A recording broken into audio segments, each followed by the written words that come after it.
Ini bab perintah supaya mempermudahkan perkara dan tidak meliarkan orang, tidak meliarkan orang. Jadi hak ni sebenarnya kita sudah baca dah dulu minggu lepas dan sudah pun terjemah. Tak apalah, sekali lagi kita tengok. Iaitu riwayat daripada Abi Musa. Beliau berkata, Nabi SAW apabila mahu menghantar seseorang daripada sahabatnya untuk mana-mana urusannya, baginda akan bersabda, basyiru, berilah berita gembira, wala tunaffiru, jangan kamu liarkan orang, jangan kamu buat orang menjadi liar.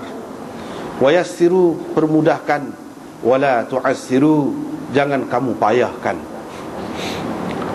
Dengan sanadnya Imam Muslim meriwayatkan daripada Abi Musa Al-Asy'ari bahawa Nabi SAW telah menghantarnya dengan Mu'adh ke Yaman. Ketika itu Nabi SAW bersabda, yassira, kamu berdua permudahkan, wala tu'assira, jangan kamu payahkan, wabashira, kamu senangkan hati orang, wala tunaffira, jangan kamu liarkan mereka, watatawa'a, dan hendaklah kamu bersepakat, wala takhtalifa, jangan kamu berselisih. Dengan sanad satu lagi ni serupa juga daripada Abu Musa juga, tapi tidak ada tambahan dalam hadis Zaid bin Abi Unaisah, watatawa'a wala takhtalifa, hendaklah kamu berdua bersepakat, jangan berselisih. Waktu tak ada dalam riwayat ini. Lepas tu dengan sanad satu lagi Imam Muslim meriwayatkan daripada Anas bin Malik, beliau berkata Rasulullah SAW bersabda, yassiru, permudahkanlah, kamu permudahkanlah, wala tu'assiru, jangan kamu payahkan, wasakkinu, kamu tenangkan orang, wala tunaffiru, jangan kamu liarkan orang ataupun membuatkan orang jadi gelisah, jadi gelisah. Dengan sanadnya Imam Muslim meriwayatkan daripada Ibnu Umar, beliau berkata Rasulullah SAW bersabda, apabila Allah mengumpulkan orang-orang dahulu dan orang-orang kemudian pada hari kiamat nanti, akan diangkat untuk setiap pengkhianat bendera. Lalu dikatakan, inilah pengkhianatan fulan bin fulan ataupun kecurangan fulan bin fulan. Dengan sanad satu lagi daripada Ibnu Umar juga daripada Nabi SAW, hadis yang sama lafaz dan maknanya. Lagi daripada Ibnu Umar lagi, beliau berkata Rasulullah SAW bersabda, sesungguhnya orang yang curang ataupun orang yang ghadir ini, orang yang membatalkan taat setianya kepada pemerintah, yansibullahu lahu liwa'an, Allah akan memacak satu bendera untuknya pada hari kiamat nanti. Dan dikatakan, ketahuilah, inilah kecurangan ataupun pembatalan taat setia fulan, si fulan. Dengan sanadnya Imam Muslim meriwayatkan daripada Ibnu Umar lagi, beliau berkata, saya telah mendengar Rasulullah SAW bersabda, likulli ghadirin, lebih kurangnya isi dia tu, cuma lafaz dia saja berbeza, iaitu setiap orang yang khianat ataupun curang ataupun membatalkan janji ataupun taat setia kepada pemimpin, liwa'un, ada bendera pada hari kiamat nanti. Seterusnya riwayat daripada Abdullah Abi Wa'il, daripada Abdullah, maksud Abdullah di sini ialah Abdullah Ibn Mas'ud. Sebab Abi Wa'il dia tu anak murid Abdullah bin Mas'ud, Syaqiq bin Salamah namanya. Bawah tu ada sebut. Riwayat daripada Abdullah daripada Nabi SAW, baginda bersabda, setiap pengkhianat ada bendera pada hari kiamat nanti. Dikatakan, inilah pengkhianatan si fulan itu. Dan satu lagi itu seperti juga, tapi dalam hadis ni, riwayat ini tidak ada sebut hadhihi ghadratu fulan, inilah pengkhianatan, tanda pengkhianatan si fulan itu. Seterusnya riwayat daripada Syaqiq. Syaqiq itu Abu Wa'il tadilah, Syaqiq bin Salamah. Daripada Abdullah, beliau berkata Rasulullah SAW bersabda, setiap pengkhianat akan ada bendera pada hari kiamat nanti yang dia dikenali dengannya, dan dikatakan, inilah pengkhianatan si fulan. Diriwayatkan daripada Anas, beliau berkata Rasulullah sallallahu alaihi wasallam bersabda, setiap pengkhianat, setiap orang yang curang ataupun membatalkan taat setia kepada pemerintah yang adil, pemerintah yang Islam, liwaun, ada bendera, yaumal qiyamah, pada hari kiamat nanti, yu'rafu bihi, yang mana dia dikenali dengannya.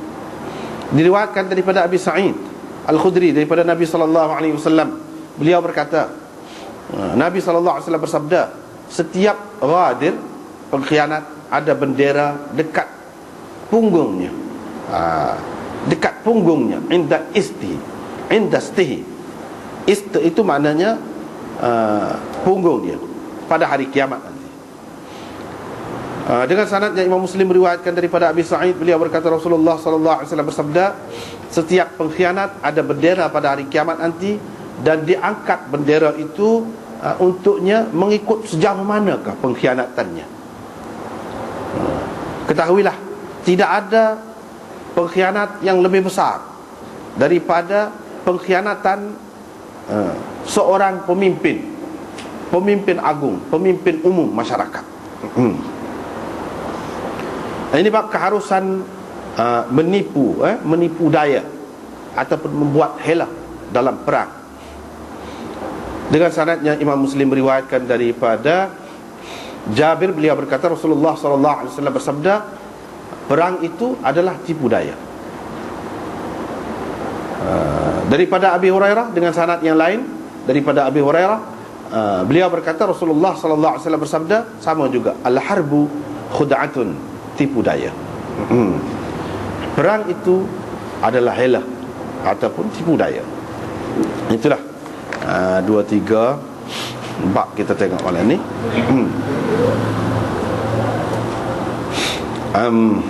Dari segi terjemah tu sudah terjemah dah saat ni. Bab di sini ada ni mengikut kitab Takmilah Fathul Mulhim. Imam Nawawi dia tak ada buat bab sini, dia masuk hak dulu lagi. Sebenarnya kalau buat bab suku pun molek juga dalam bab ini perang jihad ini. Maknanya naknya senang tu, mudah tu, pas ke dalam bab tu, bukan dalam bab agama, ibadat ni saja, tak. Semua perkara lah, semua perkara. Bahkan kalau kita tengok dalam riwayat yang pertama ni, bila Nabi sallallahu alaihi wasallam nak menghantarkan mana-mana sahabat dia untuk sesuatu urusan, apa-apa urusan dia lah, maka dia pesan begini. Dia pesan. Jadi dari segi makna terjemahan itu sepatutnya tadilah. Kita tengok Imam Nawawi sebut apa dia pengajaran yang boleh disimpulkan ataupun diambil daripada hadis ini. Tidak nak baca semua dia sebut tu. Dia sebut tu tidak nak baca semua, tengah tu dia ada sebut wa fi hadzal hadis. Situ letak pengajaran dia. Pengajaran dalam hadis ini ialah al-amru bit-tabshir bi fadlillah wa 'azimi thawabihi wa jazili 'ataihi wa sa'ati rahmatihi. Itu dia, iaitu perintah Nabi supaya kita memberi berita gembira ataupun kesenangan kepada orang ni, kelegaan kepada orang,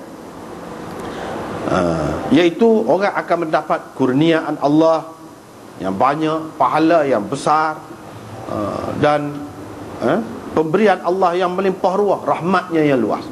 Gitu cara Nabi SAW ajar pengikut-pengikut dia nak bawa Islam ni lagu tu, wayak menyenangkan hati orang. Buat sikit boleh banyak pahala tu. Rahmat Allah ni luas. Kalau orang banyak dosa pun jangan kita putus, jangan kita kecewakan dia, menyebabkan dia jadi putus asa. Jangan. Bahkan kita kena bagi harapan kepada dia. Belah mana banyak dosa pun tak apa, asal insaf, asal balik ke pangkuan agama. Hak tu yang penting. Lepas tu buat sikit boleh banyak. Dalam dunia ni nak boleh sikit pun payah dah. Hak dengan Tuhan tidak payah. Tidak payah, sikit je buat, atas niat je jadi dah, boleh pahala dah. Tu pengajarannya. Apa-apa perkara pun kita kena lagu tu. Dalam pendidikan, dalam gapo saja pun, dalam ketenteraan, hak ni dalam bab jihad ni lagu tu juga. Maknanya kalau dalam jihad, perang mati syahid boleh pahala besar. Bal ahya inda rabbihim yurzaqun. Baca ayat-ayat lagu tu. Orang mati syahid ni tidak mati, 10 orang ramai-ramai.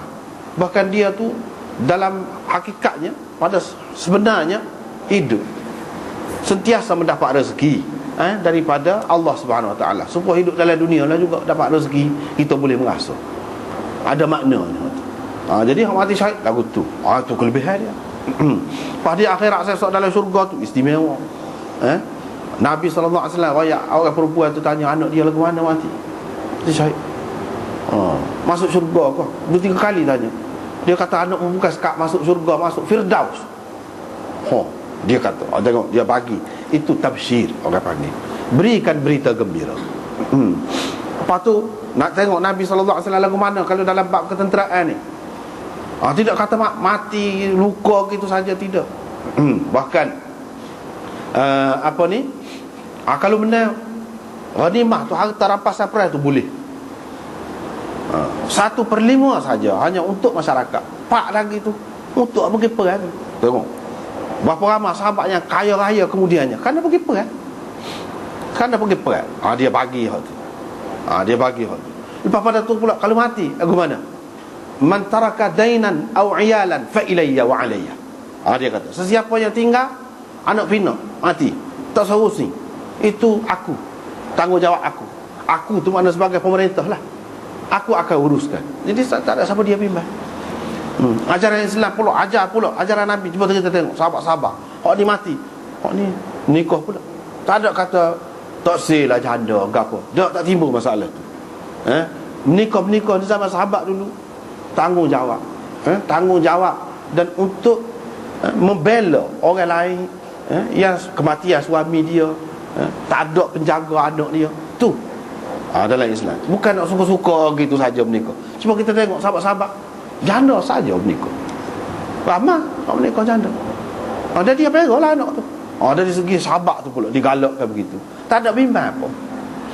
Dari segi kerajaan pula bela, pahala pula banyak. Itu orang panggil tabsyir. Berikan berita gembira, kegirangan, sesuatu yang menyenangkan hati orang.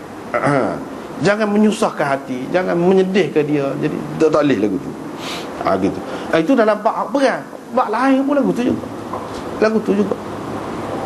Kalau belajar agama misalnya, nak pergi belajar, sesiapa yang pergi ikut nak belajar ni, Allah SWT akan mudahkan jalan dia ke syurga. Man salaka tariqan ila al-ilm, sahalallahu lahu tariqan ila al-jannah. Misalnya Allah akan permudahkan jalan untuk dia ke syurga. Siapa dia nak pergi belajar ilmu, kelebihan pula. Lepas pada tu kalau belajar tu pula tahu pula gini-gini banyak pula kelebihan dia. Hak dia sebut tu memang menggalakkan belaka. Gitu. Dalam bab apa sekalipun. Kalau dalam bab berniaga, dalam bab apa pun dia bagi galakkan. Dia bagi galakkan. Kelebihan orang yang berniaga, at-tajirus saduqul amin ma'an nabiyyin wasyuhada'i wassalihin. Peniaga yang amanah, yang jujur akan bersama nabi-nabi, orang-orang soleh dan syuhada. Tengok. Itu cara dia. Jadi duduk sebagai gapo orang Islam ni. Jadi berasa semangat. Pasal apa? Bukan boleh hak dunia saja. Hak berniaga tu tentulah boleh untung, nak untung belaka. Hak tu dalam dunia tu, hak akhirat tu pun boleh. Begitulah cara Nabi sallallahu alaihi wasallam. Kita tengok. Dia kata lagi, wan nahyi 'anit tanfir, dan larangan Nabi sallallahu alaihi wasallam daripada meliarkan orang, membuatkan orang jadi taksir dekat. Alah kau lari.